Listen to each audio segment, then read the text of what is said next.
আসসালামু আলাইকুম। আপনাদের সবাইকে স্বাগত জানাচ্ছি এখনকার আলোচনায়। আপনাদের সঙ্গে আছি আমি সিরাজুল ইসলাম। দর্শক, মার্কিন প্রেসিডেন্ট ডোনাল্ড ট্রাম্প আবার ইরানকে হুমকি দিয়েছেন। তিনি বলেছেন, পিক এক্স মাউন্টেন, সেই পাহাড়ে হামলা চালানোর হুমকি দিয়েছে ডোনাল্ড ট্রাম্প। তিনি বলেছেন, ইরান যদি চুক্তি করে তাহলে ভালো কথা, যদি চুক্তি না করে তাহলে আমরা পিক এক্স মাউন্টেনে হামলা চালাবো। এদিকে ইসরায়েলের প্রধানমন্ত্রী বেনিয়ামিন নেতানিয়াহু ডোনাল্ড ট্রাম্পকে এই পিকেক্স পাহাড়ের ব্যাপারে আরও কিছু তথ্য জানাতে চেয়েছেন। ডোনাল্ড ট্রাম্প বলেছেন, নেতানিয়াহুর তথ্যের আমার কোনো প্রয়োজন নেই। এটা কি দুইজনের ভেতরে দ্বন্দ্বের বহিঃপ্রকাশ?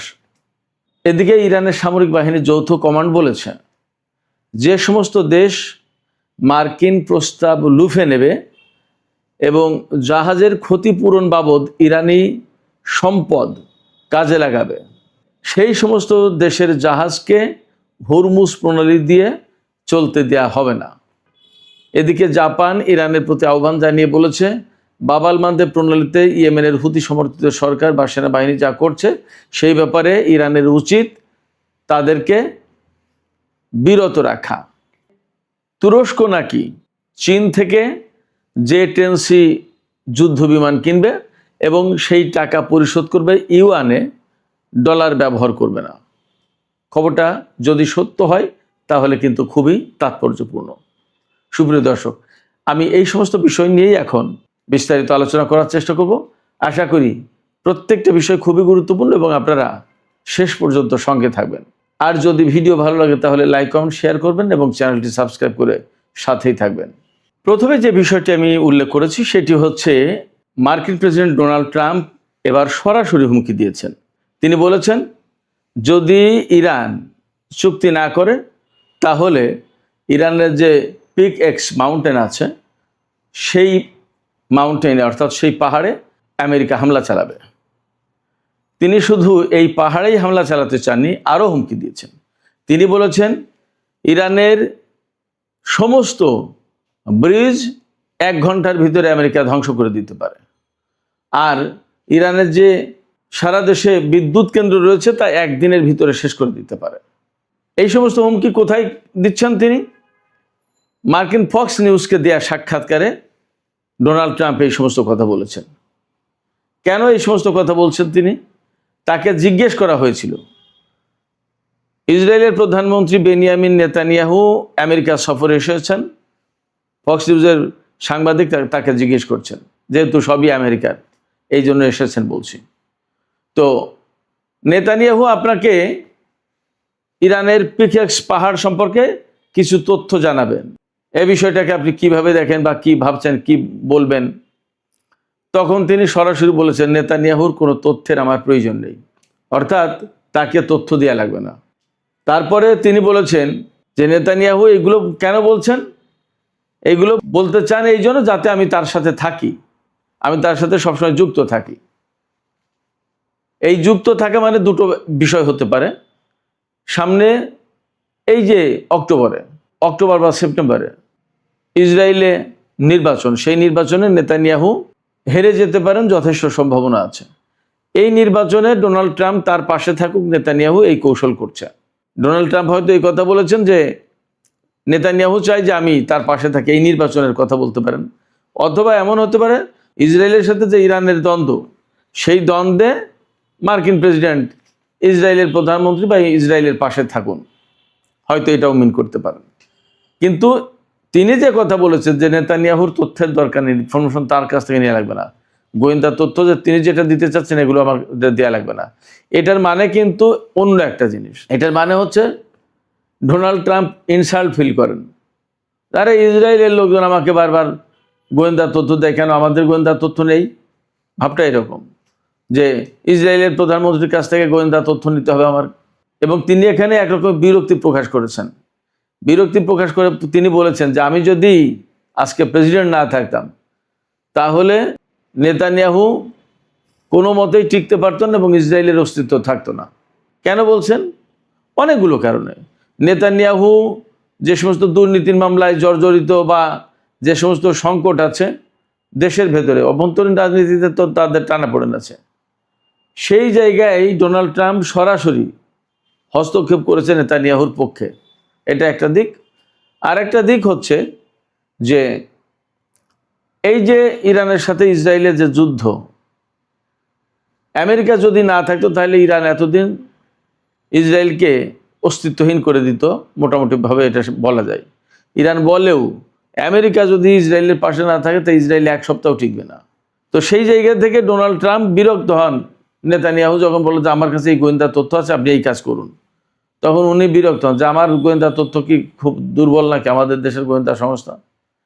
তার মনোভাবটা এরকম, মানে উনি এক ধরনের অপমান বোধ করেন নেতানিয়াহু যখন পিড়াপিড়ি করে।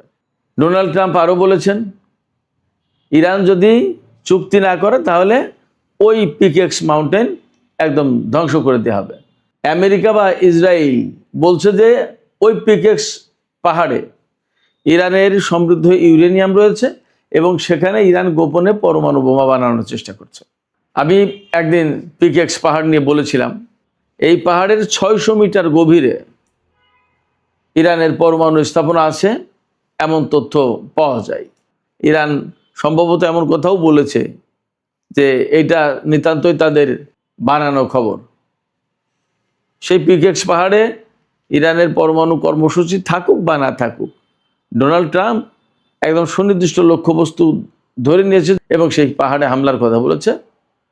প্রশ্ন হচ্ছে যে আমেরিকা হামলা চালালেই, যেমনটি বলছেন ডোনাল্ড ট্রাম্প, যে 1 ঘন্টার ভিতরে সমস্ত ব্রিজ ধ্বংস করে দিতে পারি, একদিনের ভিতরে সমস্ত বিদ্যুৎ কেন্দ্র ধ্বংস করে দিতে পারি, এতে ইরানকেও যদি ফ্রি হ্যান্ডে বলা হয় যে আমেরিকা সব কিছু ধ্বংস করে দিতে পারবে। কিন্তু আমেরিকা ইরানের উপর হামলা চালাতে গেলে ইরান তো একদম বসে থাকবে না, কিছুই যে প্রতিরক্ষা করতে পারবে না তা তো না। এবং দিন দিন আমরা তো দেখছি ইরানের পাওয়ার দিন দিন প্রকাশ পাচ্ছে। প্রথমে যা ছিল আস্তে আস্তে আস্তে আস্তে এখন অনেক কিছু বেড়ে গেছে। এবং শুধু তাই না, মধ্যপ্রাচ্যের পরিস্থিতি যা, তাতে তো মার্কিন ঘাঁটিগুলো অস্তিত্বহীন হয়ে পড়েছে।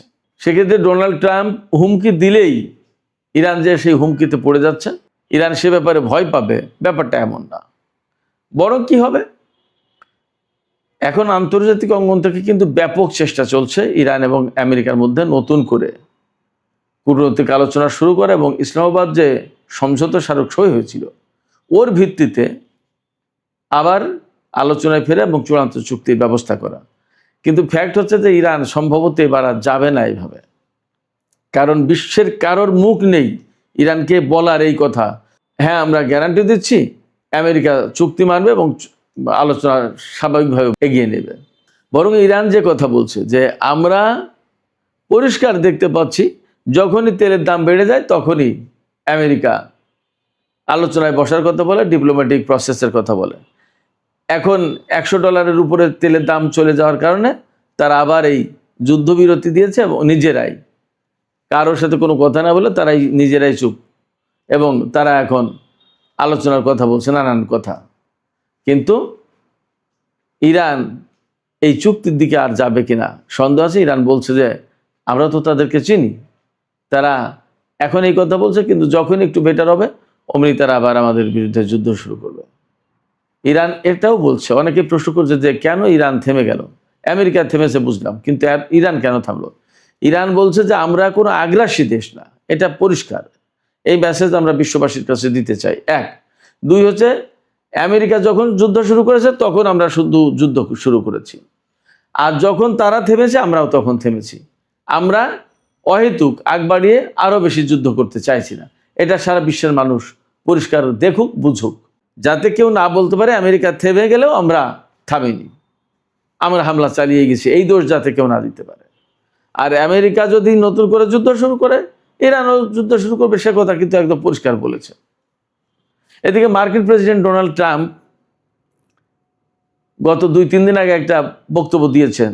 বিভিন্ন দেশের জাহাজ এই সমস্ত যে ক্ষতিগ্রস্ত হয়েছে হরমুজ প্রণালীতে ইরানের হামলায় বা মাইন বিস্ফোরণে, এই সমস্ত জাহাজ কোম্পানিকে ক্ষতিপূরণ দেওয়া হবে বিভিন্ন দেশে যে ইরানের সম্পদ আটকে আছে সেই সম্পদ থেকে।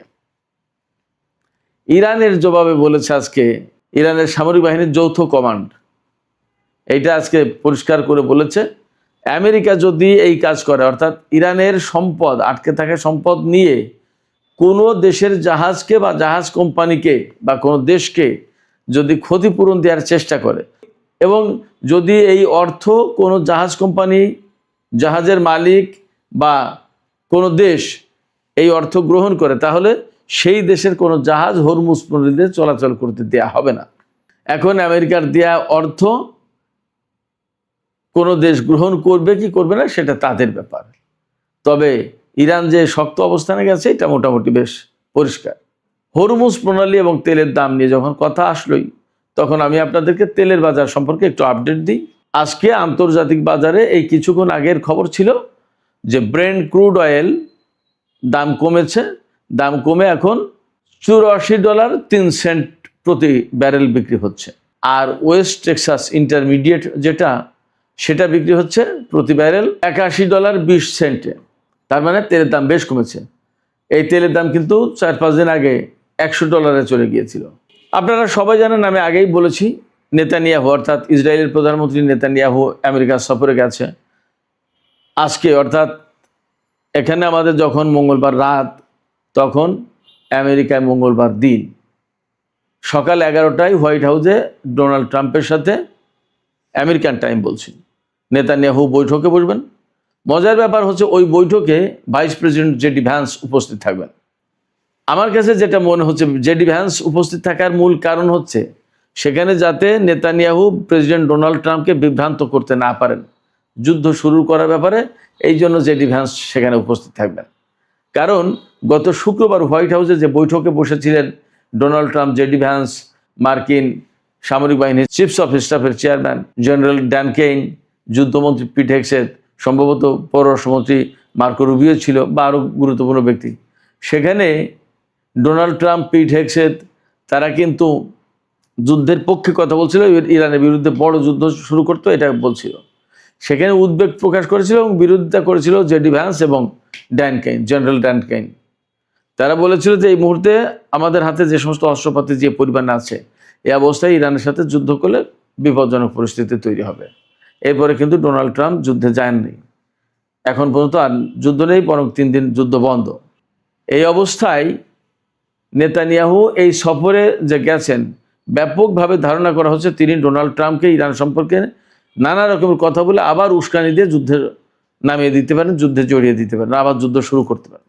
এই জায়গায় এটা যাতে ডোনাল্ড ট্রাম্পকে ভুল বোঝাতে না পারে, নেতানিয়াহু যাতে এইভাবে উস্কানি দিতে না পারে, সেই জন্য জেডি ভ্যান্স এই বৈঠকে উপস্থিত থাকবে, এমনটাই মোটামুটি ধারণা করা যায়। সুপ্রিয় দর্শক, মধ্যপ্রাচ্যের ক্রাইসিস, তেলের ক্রাইসিস, হরমুজ প্রণালী, বাব আল মানদেব প্রণালীর যে ক্রাইসিস, এই প্রেক্ষাপটে জাপানের পররাষ্ট্রমন্ত্রীর সাথে ইরানের পররাষ্ট্রমন্ত্রীর ফোন আলাপ হয়েছে। সেই ফোন আলাপে জাপানের পররাষ্ট্রমন্ত্রী ইরানের পররাষ্ট্রমন্ত্রীকে বলেছেন যে বাব আল মানদেব প্রণালীতে যে সংকটটা তৈরি করলো হুতি গেরিলারা বা হুতি সমর্থিত সামরিক বাহিনী ইয়েমেনের, তাদেরকে আপনারা একটু বুঝায় যাতে সৌদি আরবের সাথে এই ধরনের সংঘাতে না জড়ায় এবং বাব আল মানদেব প্রণালী যাতে খুলে দেয়, তাদেরকে বুঝিয়ে একটু বিরত রাখার চেষ্টা করতে বলেছেন।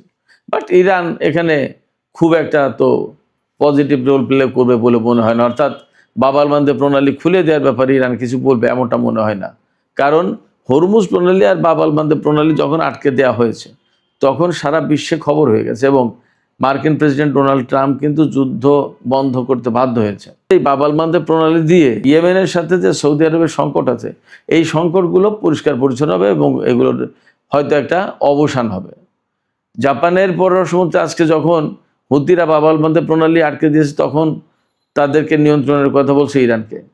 কিন্তু সৌদি আরব যখন, ইয়েমেন একটা দরিদ্র দেশ, গরিব, সেই দেশের উপর আকাশপথে, সমুদ্রপথে, স্থলপথে অবরোধ দিয়ে রেখেছে এবং সেটা 11-12 বছর ধরে, জাপান তখন কেন কিছু বলে না? খুবই আশ্চর্যজনক।